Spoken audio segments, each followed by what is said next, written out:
बुद्ध ने एक बार कहा था, एक व्यक्ति को बुद्धिमान सिर्फ इसलिए नहीं कहा जाता है क्योंकि वह बार बार बोलता है, बल्कि वो बुद्धिमान तब बनता है जब वो शांतिपूर्ण, प्रेमपूर्ण और निर्भय हो।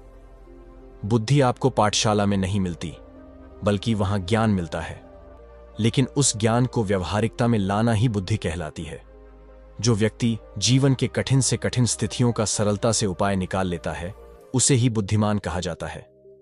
बुद्ध हमेशा इस बात पर जोर देते थे कि हर व्यक्ति को अपने मन को शांत, स्थिर और आजाद बनाने में खासा ध्यान देना चाहिए, ताकि वो हर प्रकार के डिस्ट्रैक्शन से दूर रहे। उन्होंने एक बहुत ही प्रसिद्ध वाक्य कहा था, जो मन शांत, सीधा, संयमित और बंधन मुक्त है, वही सर्वोच्च मुक्ति है। यह विचार मानसिक स्पष्टता और फोकस प्राप्त करने की परिवर्तनकारी शक्ति की बात करता है। इसीलिए सबसे पहले अपने चंचल मन को काबू में करना जरूरी है। इस तेजी से भाग रही दुनिया में, जहां अनगिनत डिस्ट्रैक्शंस है, हमारा मन विचारों का एक कूड़ेदान बन चुका है और इसकी वजह से हमारे जीवन में तनाव, चिंता और प्रोडक्टिविटी की कमी से जूझ रहा है। माइंडफुलनेस मेडिटेशन एक शक्तिशाली उपाय है जो हमें इस भटकते मन को वश में करने में मदद करता है। इसमें बिना किसी जजमेंट के हमारे विचारों और भावनाओं का अवलोकन करते हुए वर्तमान पल में टिके रहने के लिए हमारी जागरूकता को प्रशिक्षित करना शामिल है।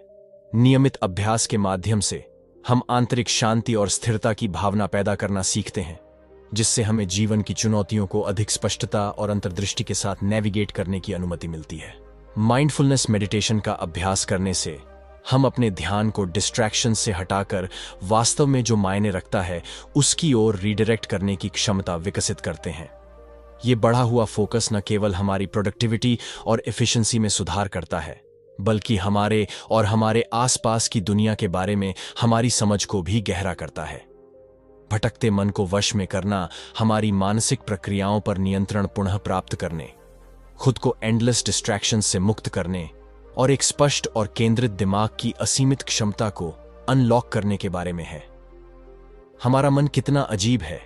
ये दुनिया के साथ हर पल रहना चाहता है, पर खुद के साथ नहीं। सोच कर देखिए, हम हमेशा किसी न किसी पर इमोशनली डिपेंडेंट रहना चाहते हैं, चाहे वो परिवार हो, दोस्त हो या जीवन साथी। पर अकेले खुद के साथ वक्त बिताने में भय लगता है।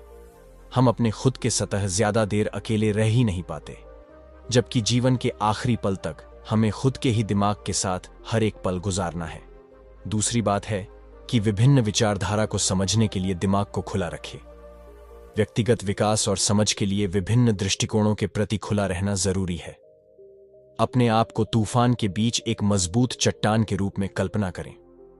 बुद्ध ने एक बार बुद्धिमान व्यक्तियों की तुलना इस चट्टान से की थी, जो प्रशंसा या दोष की हवाओं से प्रभावित नहीं होते थे।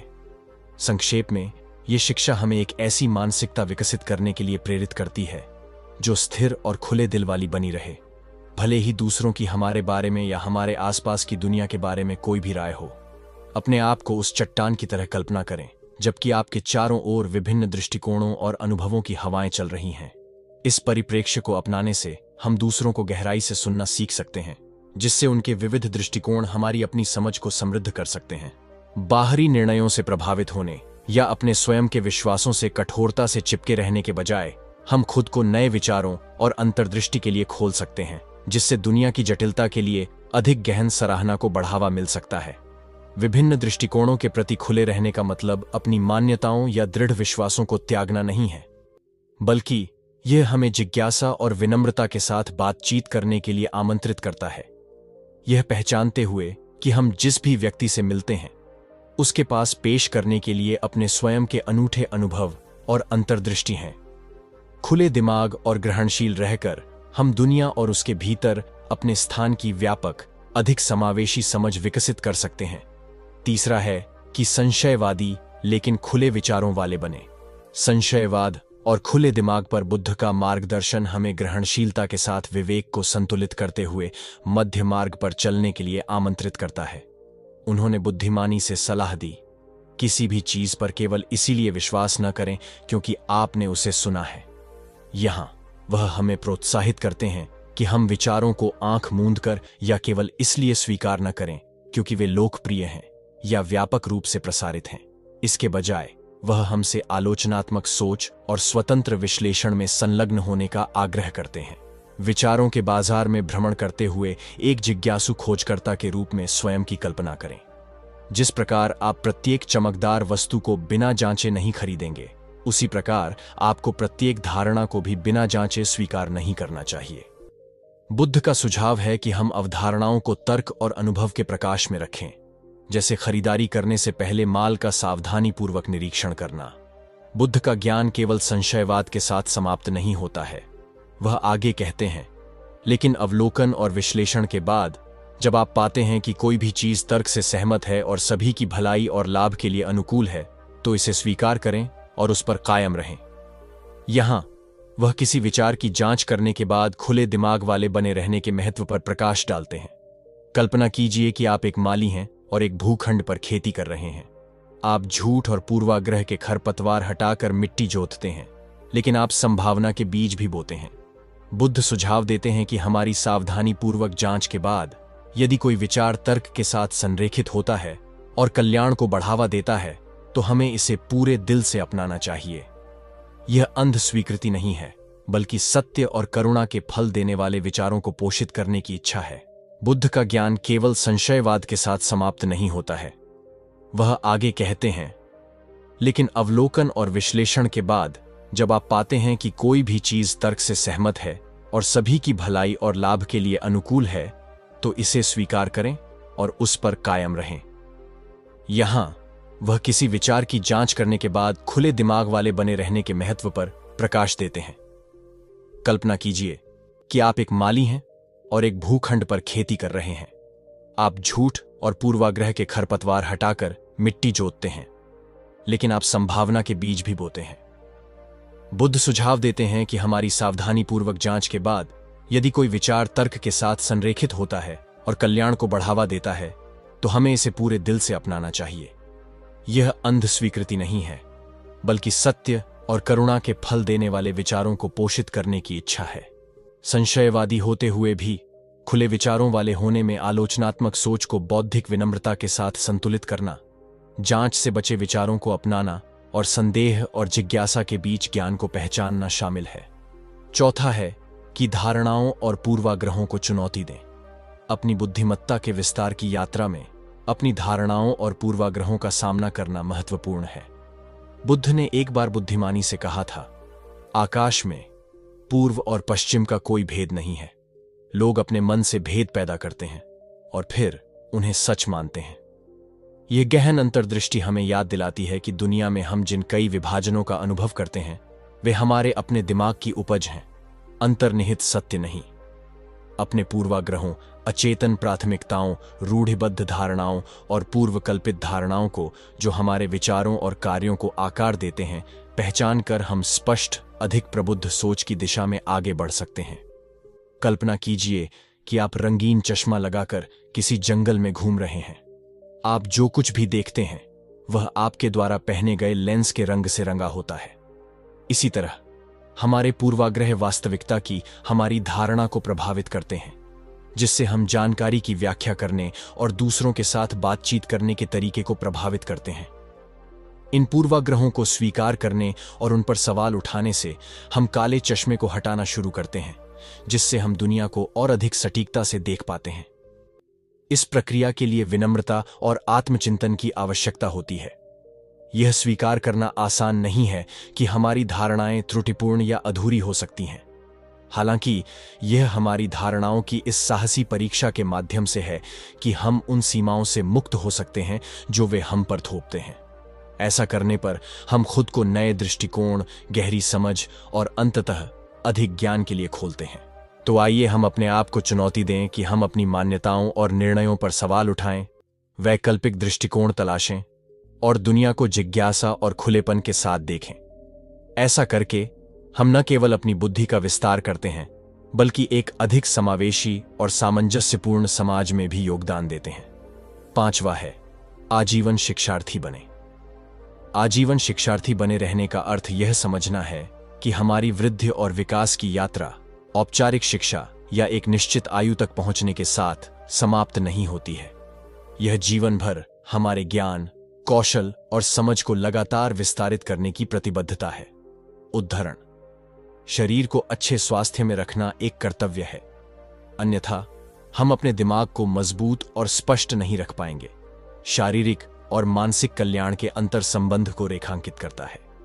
जिस तरह हमें स्वास्थ्य बनाए रखने के लिए अपने शरीर को पोषण देना चाहिए, उसी तरह हमें निरंतर सीखने और बौद्धिक उत्तेजना के माध्यम से अपने दिमाग को भी पोषण देना चाहिए। यह अवधारणा पारंपरिक शैक्षणिक गतिविधियों से आगे बढ़कर जीवन के सभी पहलुओं को शामिल करती है। इसमें सक्रिय रूप से नए अनुभवों, विचारों और दृष्टिकोणों की तलाश करना शामिल है, चाहे पढ़ना, नए शौक तलाशना, सार्थक बातचीत में शामिल होना या अपरिचित कार्यों के साथ खुद को चुनौती देना। आजीवन सीखने की मानसिकता अपनाने से हम न केवल अपने दिमाग को तेज और अनुकूलनीय रखते हैं, बल्कि अपने और अपने आसपास की दुनिया के बारे में गहरी समझ भी विकसित करते हैं। यह हमें जिज्ञासु, खुले विचारों वाला और जीवन की चुनौतियों का सामना करने में लचीला रहने की अनुमति देता है। हमारी यात्रा के हर चरण में व्यक्तिगत विकास और पूर्णता को बढ़ावा देता है।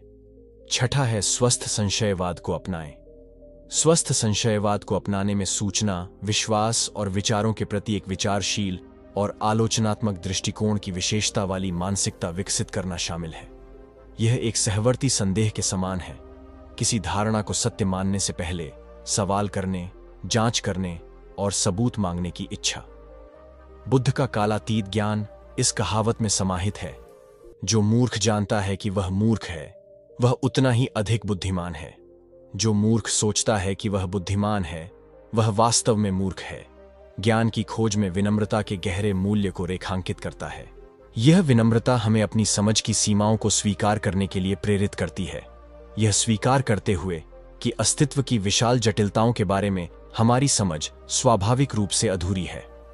स्वस्थ संशयवाद का मतलब सीधे तौर पर बर्खास्तगी या निंदकवाद नहीं है, बल्कि इसमें एक संतुलित और समझदार दृष्टिकोण शामिल है। यह हमें खुले दिमाग वाले और नए विचारों के प्रति ग्रहणशील रहने के साथ साथ स्वस्थ स्तर की सावधानी और आलोचनात्मक जांच बनाए रखने के लिए प्रोत्साहित करता है। स्वस्थ संशयवाद को अपनाने से हम अपने आसपास की दुनिया की जटिलताओं के प्रति गहरी सराहना विकसित करते हैं और बौद्धिक अहंकार और हठधर्मिता के नुकसान से बचते हैं। स्वस्थ संशयवाद बौद्धिक विकास और खोज के लिए उत्प्रेरक का काम करता है। यह एक ऐसे वातावरण को बढ़ावा देता है जहां पूछताछ और जांच का जश्न मनाया जाता है, जहां ज्ञान की खोज वास्तविक जिज्ञासा और सत्य के प्रति प्रतिबद्धता द्वारा निर्देशित होती है। स्वस्थ संशयवाद के लेंस के माध्यम से हम जानकारी के विशाल समुद्र को विवेक के साथ नेविगेट करना सीखते हैं, तथ्य और कल्पना, साक्ष्य और अनुमान के बीच अंतर करते हैं। स्वस्थ संशयवाद को अपनाने का अर्थ बौद्धिक विनम्रता, जिज्ञासा और आलोचनात्मक पूछताछ की मानसिकता को अपनाना है। यह एक ऐसा रुख है जो हमें स्पष्टता, ज्ञान और अखंडता के साथ दुनिया के साथ जुड़ने के लिए सशक्त बनाता है। यह सुनिश्चित करता है कि ज्ञान की हमारी खोज तर्क, साक्ष्य और सत्य के प्रति वास्तविक प्रतिबद्धता द्वारा निर्देशित है। सातवां है, अपनी गलतियों से सबक लें। बुद्ध ने एक बार कहा था, असफलता का मतलब नीचे गिरना नहीं बल्कि उठने से इनकार करना है। यह कालातीत ज्ञान आपकी गलतियों से सीखने का सार समाहित करता है। बौद्ध शिक्षाओं में इस सिद्धांत पर गहराई से जोर दिया गया है। जब हम गलतियां करते हैं, चाहे बड़ी हो या छोटी, ठोकर खाने का कार्य हमें परिभाषित नहीं करता, बल्कि उस पर हमारी प्रतिक्रिया परिभाषित करती है। अपनी असफलताओं पर ध्यान केंद्रित करने या उन्हें हमें हतोत्साहित करने की अनुमति देने के बजाय हम उन्हें विकास और आत्मखोज के मूल्यवान अवसरों के रूप में देखना चुन सकते हैं।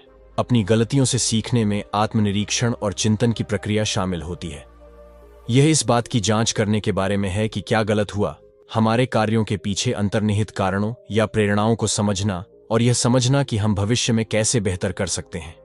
इस मानसिकता को अपनाने से हम लचीलापन, विनम्रता और ज्ञान विकसित करते हैं। बौद्ध धर्म में नश्वरता की अवधारणा हमें सिखाती है कि परिवर्तन अपरिहार्य है और हमारी गलतियों सहित हर अनुभव हमारे आध्यात्मिक और बौद्धिक विकास में योगदान देता है। जिस तरह एक माली फलते फूलते और मुरझाते पौधों की देखभाल करना सीखता है, उसी तरह हम अपनी सफलताओं और असफलताओं दोनों से अंतर्दृष्टि प्राप्त कर सकते हैं।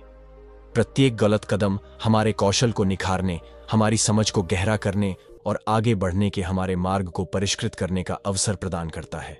इसके अलावा अपनी गलतियों से सीखने से जवाबदेही और सशक्तिकरण की भावना बढ़ती है।